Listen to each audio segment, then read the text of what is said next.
Welcome to this video on the science of the wake. We will explore the hydrodynamics and ecology of recreational boating, synthesizing data from the University of Waterloo, the Safe Quiet Lakes Coalition, and the St. Anthony Falls Laboratory. Cottage country is changing.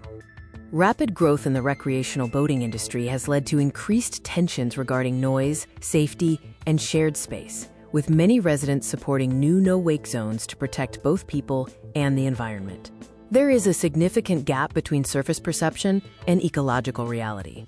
While visible erosion and nuisance are obvious, the subsurface reality includes sediment resuspension, thermal disruption, and nutrient overload that can trigger harmful algae blooms.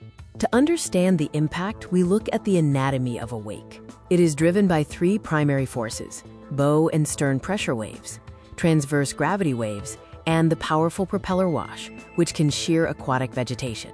Depth is a critical factor. While standard cruising energy dissipates relatively quickly, wake surfing in semi-displacement mode creates intense, deep-reaching energy, disturbing sediment at depths of up to 20 feet.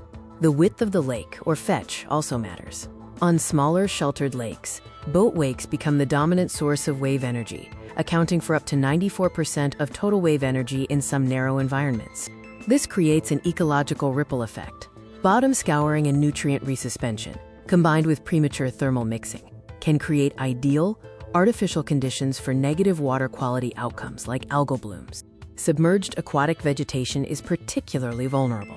High-velocity jets from propellers act like an underwater shear, destroying native habitats and loosening the sediment that is essential for water clarity and ecological stability. Shoreline impact varies. While bedrock resists erosion, muddy and sandy banks are highly susceptible to structural failure.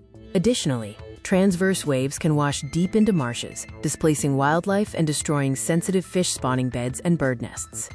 In synthesis, the cumulative impact map shows how surface displacement, deep-reaching wave energy, and direct propeller wash all contribute to long-term degradation of our lake ecosystems. This diagnostic matrix illustrates the risk levels associated with different operating modes. Wake surfing at low speeds is classified as a severe risk for sediment disruption and ecological damage. To mitigate these risks, we follow the depth equation. Standard cruising requires depths over 10 feet, while wake surfing in semi-displacement mode requires a minimum depth of 20 feet to allow energy to dissipate. Distance is equally vital. Wakes require significant space to shrink to natural levels. To safely sustain wake surfing, a lake must be over 800 meters wide, providing ample distance from both shores.